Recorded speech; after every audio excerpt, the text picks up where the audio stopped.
Hyundai India has launched Creta EV. It's based on the same platform as petrol and diesel Creta. Here is its quick review. Hyundai Creta. Hyundai की the best selling SUV for the last couple of years. अब time है Hyundai Creta को उसके electric rendition में देखने का. As we are driving the car here in Chennai and we will go all the way to Pondicherry to test its range. तो अब बात करते हैं Hyundai Creta इलेक्ट्रिक के डिज़ाइन के बारे में. Well, we are at the state center of Pondicherry. तो यहाँ पर आपको एक ऑल न्यू बम्पर मिल जाता है जिसमें आपको नए स्कफ प्लेट्स दिखाई देंगे. इनफैक्ट आपको एक्टिव एरो इनलेट्स मिल जाते हैं which remain shut to improve the aerodynamic drag coefficient of the Hyundai Creta Electric. Well, talking about the side bits, it looks exactly the same as the petrol and diesel variants of the Creta. But a big change are these 17-inch aero alloy wheels. They are also designed to keep the drag coefficient in check. Rear design की बात करी जाए तो वहाँ पर भी आपको एक नया बम्पर पैटर्न देखने को मिलेगा with redesigned scuff plates and these pixelated themed elements. The moment you'll step inside the Creta Electric, you'll realize that a few bits are changed over here, just like the exterior. For example, यहाँ पर अब आपको एक floating center console मिल जाता है. उसी के साथ Hyundai ने एक बड़ा चेंज यहाँ पर दिया है in the form of this steering wheel. Now this is inspired by the Kona Electric that is on sale in the overseas market. Nevertheless, features के मामले में इस steering wheel पे आपको कोई कोताही देखने को नहीं मिलेगी. टच स्क्रीन की बात करी जाए तो सेम आइस मॉडल की तरह ही आपको एक डिस्प्ले मिलता है which is 10.25 inches for your infotainment unit and another display which is again 10.25 inches for your instrument binnacle. अब यहाँ पर थोड़ा आपको स्पेस ज़्यादा मिल जाता है जिसकी वजह से इस फ्रंट सेंटर आर्मरेस्ट के नीचे भी आपको थोड़ा ज़्यादा स्पेस मिल जाता है. और आगे की जो सीटें हैं ये पार एडजस्टेबल हैं. In fact the driver seat comes with memory functions which can save up to 2 driver settings. और वेंटिलेटेड सीट्स हैं तो बटन आपको यहाँ सेंटर कंसोल पर ही दिए गए हैं. अब बात करी जाए कि यहाँ पर स्टैंडर्ड फीचर्स आपको क्या मिल जाते हैं तो Hyundai यहाँ पर आपको 6 airbags, all wheel disc brakes and an electronic parking brake with auto hold function जैसे फीचर्स स्टैंडर्ड फॉर्मेट में देगा. अगर आप वेरिएंट्स में ऊपर की ओर जाते हैं तो आपको level 2 ADAS, panoramic sunroof, Bose sound system जैसे फीचर्स ऐड हो जाएंगे. So step inside the second row of the Hyundai Creta Electric and you are treated with a few changes. To start with, जो floor है अब ये थोड़ा सा raised महसूस होता है क्योंकि इसके नीचे Hyundai ने एक बैटरी पैक फिट किया है. Now it has affected a little on the under thigh support, but it is not that bad an affair. Also, talking of legroom and headroom, you'll have no complaints whatsoever. It feels roughly the same. यहाँ पर आपको 2 type C fast charging ports मिल जाते हैं. आपको rare AC vents भी यहाँ पर दिए गए हैं and a big change are these tray tables. आपको को ड्राइवर सीट में अब बटन्स मिलते हैं so that when you are in a chauffeur driven zone आप इस सीट को यहीं से मूव कर सकते हैं. Creta EV now gets a frunk which adds up to the trunk's volume. अब तक पौंडीचेरी आने के लिए हमने इस गाड़ी को चलाया है 117 किलोमीटर और जब हमने इस जर्नी की शुरुआत करी थी तो बैटरी परसेंटेज थी 97% पर जो अब घटकर हो चुकी है 67% यानी 30% कम. और अगर हम किलोमीटर्स टू किलोवाट आवर्स की बात करें तो that rating stands at 7.5 kilometres to a kilowatt hour of battery. और इस सिंपल कैलकुलेशन के साथ मैं आपको बता सकता हूं कि हमारी अभी रियल वर्ल्ड रेंज निकल कर आती है 386 kilometres to a full charge on the 51.4 kWh battery pack. But क्योंकि हम लार्जली हाईवे पर थे तो ये नंबर थोड़ा घट जाता है and I am sure when you are driving it in the city in the I pedal mode जहाँ पर reason will be at its max ये रेंज थोड़ा सा ज़रूर बढ़ जाएगी. तो 400 से 450 किलोमीटर की रेंज आपको आसानी से इस गाड़ी से मिल सकती है. Well, we are now driving back to Chennai from Pondicherry. Now coming down to the performance, the smaller battery pack gives you a peak power output of 135 HP, while the larger one that we are using here, the 51.4 kilowatt hour battery pack, यहाँ पर आपको 171 HP का peak power output मिल जाता है, जिसकी बदौलत ये गाड़ी 0 से 100 की रफ्तार लगभग 7.1 सेकेंड्स में पकड़ लेती है। तो performance wise I have to say it is instant, it is the fastest Creta now. 4 region modes मिल जाते हैं and when you go to the region level max, Hyundai calls it I pedal drive, यानी कि आप single pedal driving इसके साथ कर सकते हैं। And we tried it and it worked phenomenally well, क्योंकि यहाँ पर रीजनरेटिव ब्रेकिंग की सहायता मिल जाती है ब्रेक्स को, ऑल 4 डिस्क ब्रेक्स हैं, तो ब्रेकिंग कॉन्फिडेंस काफ़ी ज़्यादा आपका बढ़ जाता है। सस्पेंशन सेटअप है वो मुझे आइस वेरिएंट्स के मुकाबले थोड़ा सा ज़्यादा मैच्योर्ड लगा। बॉडी रोल भी वेल कंटेन्ड है मैं कहूँगा, और उसका श्रेय जाता है जो बैटरी पैक अब गाड़ी के काफ़ी नीचे फिट किया गया है। अगर आपका सवाल है कि ग्राउंड क्लियरेंस में कोई फ़र्क पड़ा है, तो मेरा जवाब होगा नहीं। तो यहाँ पर आपको 3 ड्राइविंग मोड्स मिल जाते हैं, इको, नॉर्मल और sport. I have to tell you that the grip levels are not as great as the tires we have seen on the petrol and diesel versions of the Creta. Now another great feature that this car has is the level 2 ADAS. Now Hyundai says that they have calibrated the ADAS with the regenerative braking so that you can get more range out of this battery pack. So the car manages to brake much earlier after detecting a hazard ahead. The Creta Electric is a comfortable car to ponder around towns, cities, good roads, bad roads, roughly everything. Hyundai Creta Electric ये एक सिक्के की तरह है जिसके 2 पहलू हैं। अगर आप इसको इलेक्ट्रिफाइड क्रेटा की नज़र से देखेंगे तो काफ़ी ज़्यादा अच्छी लगेगी, क्योंकि गाड़ी बहुत ज़्यादा इवॉल्व और प्रीमियम महसूस होती है। लेकिन अगर आप इसको नए ज़माने की इलेक्ट्रिक एसयूवीज़ की तरह देखेंगे तो थोड़ी सी रेस में पीछे नज़र आएगी, because it is late to the party. It lacks a born electric platform, it lacks that futuristic styling and the new age features as well. लेकिन अगर आपको हमेशा से तलाश थी एक sorted family oriented electric SUV खरीदने की एक जाने माने प्लेयर से, वेल आई थिंक अब आपकी तलाश पूरी हो जाएगी with the Hyundai Creta Electric, because it certainly is family oriented and I'm sure there won't be any reliability issues in the long run. लेकिन अगर आपको एक मॉडर्न ज़माने की इलेक्ट्रिक एसयूवी चाहिए, then I think you should look elsewhere. Talking about the design of the simple one, well, it is not that simple, right? It is nice, it is comprehensive, and it is futuristic. So the front end design, I really like this sharp angled fairing on the scooter, right? Full LED lighting here, it's an LED headlight. And what I really like is this nice contrast colored aero winglet element that you see here. Stands out and adds that sporty flavor to the scooter. Talking about the sides, it has a nice flowing design, sharp, edgy, and you can see this black design element right here. Adds to the character, right? And finally, talking about the rear of the scooter, well, this nice sturdy grab handle is there, and the design of the LED taillight is also quite nice. So let me tell you about the ergonomics of the simple one. So the seat itself is nice, wide and plush, and as you can see, there's enough space for the rider and the pillion as well. If you sit on the scooter, the riding position is upright, so you can ride for long hours, and the handlebar is decently wide, so you can maneuver it very easily. And the scooter itself is light and nimble. And let me quickly tell you about some of the features. So you press this button here, you can store documents like the driver's license, the RC and the vehicle insurance, and you have all the emergency contacts, you can store that, right? You have Bluetooth and other connectivity options. You can customize the display as well, right? You can change the themes of the display, you can adjust the brightness. So like I was telling you earlier, there are 2 battery components, main and portable.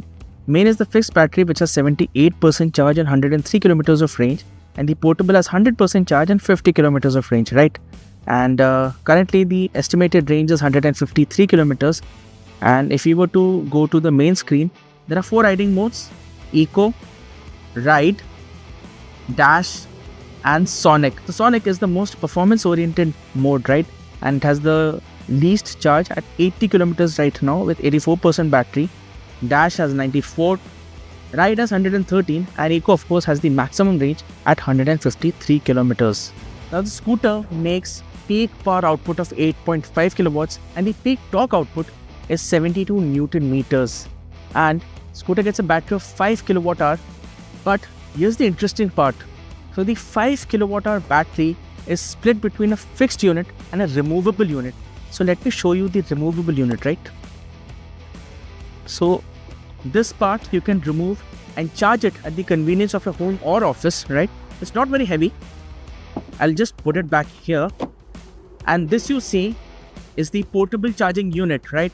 So this will charge the scooter from 10 to 80% in less than 6 hours, right?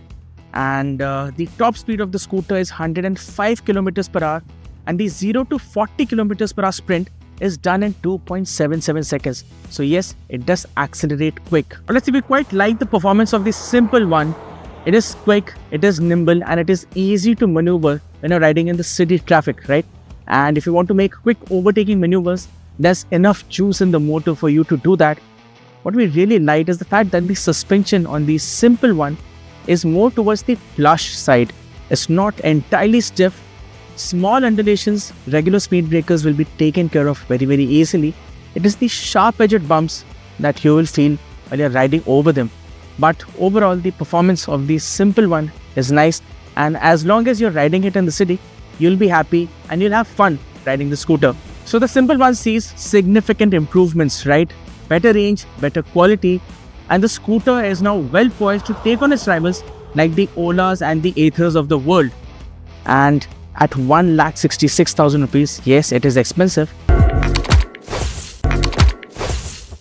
Welcome back. You're watching the NDTV Auto Show. Here is a quick review of Made in India Range Rover Autobiography. Now we all know that Range Rovers are special, but the car that you see here with me, that's extra special. Why? Because for the first time, Range Rovers are being manufactured outside of the UK in India. Yes, and the benefits are evident too, because this now has an asking price of 2.6 crore rupees, which is a benefit of 56 lakh rupees over the CBU model. So, not much changes in terms of design. The Range Rover stays the same as before, but there is no mistaking its big, bold presence. Its trademark boxy stance along with flush fitted door handles.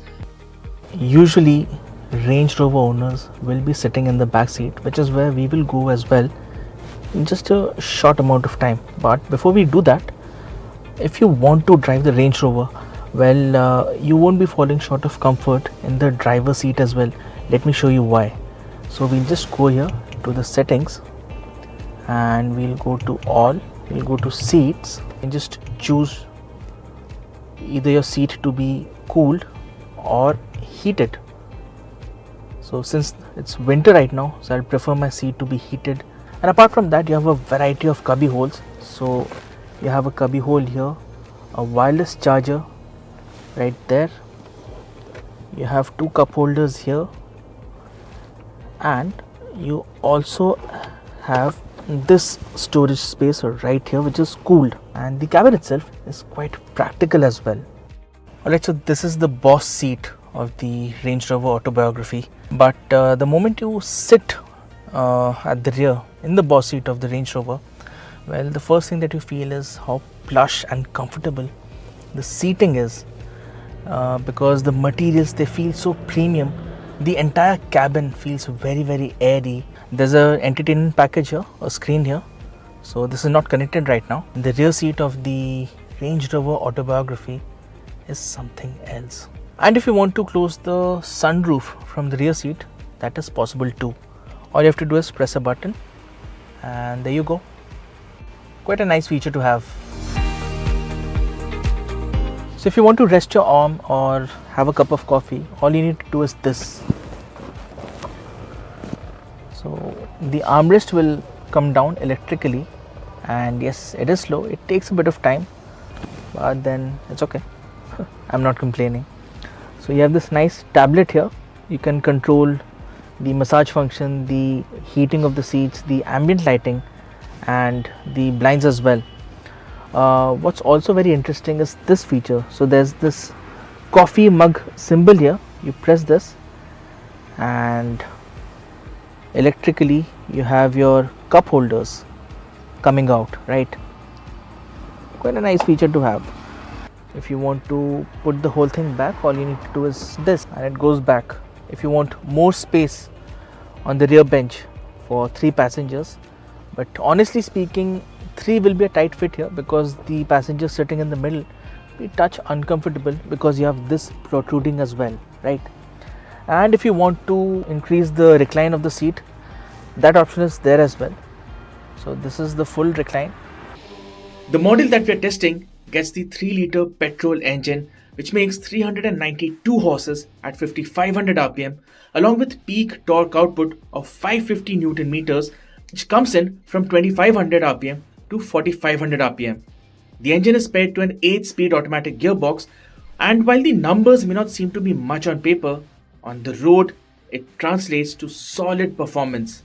Alright, so most owners of a Range Rover will prefer to be seated at the rear, but if you want to drive this behemoth of a luxury SUV by yourself, well then you won't be disappointed because the driving dynamics of the Range Rover Autobiography are quite sorted. So to begin with, the engine, it is an absolute torque monster. I mean, it will deliver power and torque in the most linear and most graceful manner. And if you want to build up speeds quickly, then the Range E will do that as well, but in a very dignified fashion. The amount of torque that this engine has is just mental. Happy to say that the suspension is absolutely phenomenal because it just irons out all the bumps and undulations. The small ones, I mean, you won't even know that they exist on the road. For the bigger ones, well, there will be a bit of bobbing and weaving, but even then the car has a very measured response to all the big undulations and it will still keep all the occupants cocooned in comfort. So talking about the handling of the Range Rover, well, of course it is not as sharp as a sports car, but it is no slouch either because if you want to hustle it through traffic, the car is up for it. And if you show it a set of corners, be prepared to laugh and giggle when you feel the body roll because there's quite a bit of it. If we were to talk about the proportions of the car, well, it's absolutely mammoth, and you have to be mindful of the fact that this car takes up a lot of real estate on the road.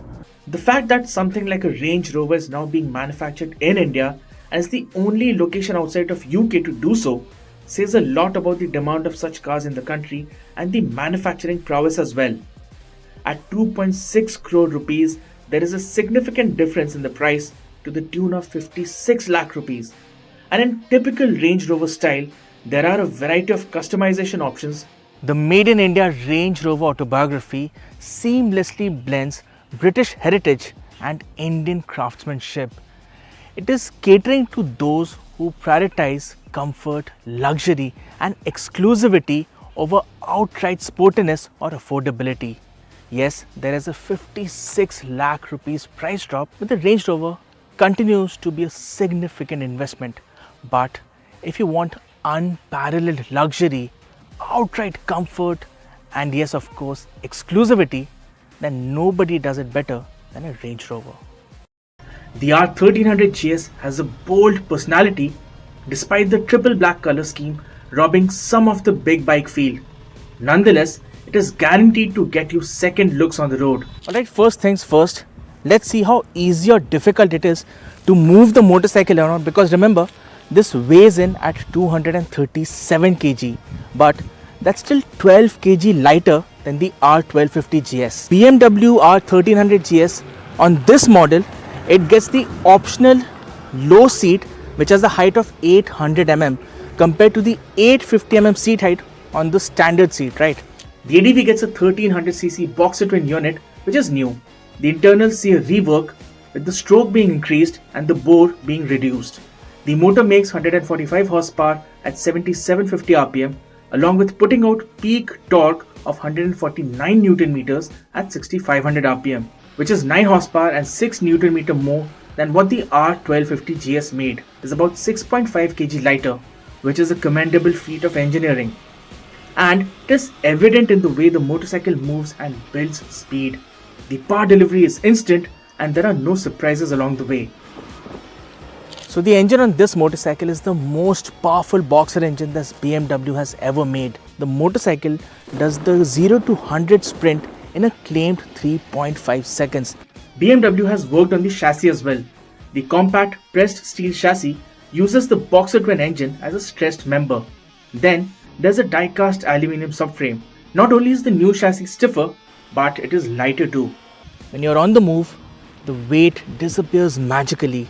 Yes, it is no sport bike, but filtering through traffic, this motorcycle makes light work of that. And if we were to talk about the suspension, well, it irons out most of the undulations on the road. And if the undulation is too big, then all you need to do is just stand up on the pegs and ride it through.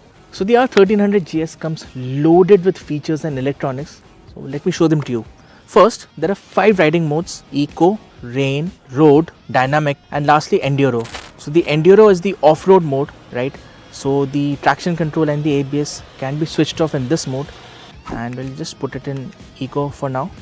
And the motorcycle also gets adaptive ride height, which means at speeds of 30 kilometers per hour and low, the motorcycle, the suspension lowers itself by 30 millimeters to make it easier for you to make your transitions and maneuvering the motorcycle, right? Then the windscreen can be adjusted electrically. So like this, you can actually do this on the move and get it back up, right? And also you have few other features like this. So you can go to this multi-rocker switch right here. You can toggle between the grip heating, the windscreen, the traction control, damping, and the ride height. So if you want, you can go back. It's on auto right now. You can go to the settings, and here you can fix the settings for suspension. The R1300 GS gets the Evo telelever suspension setup up front.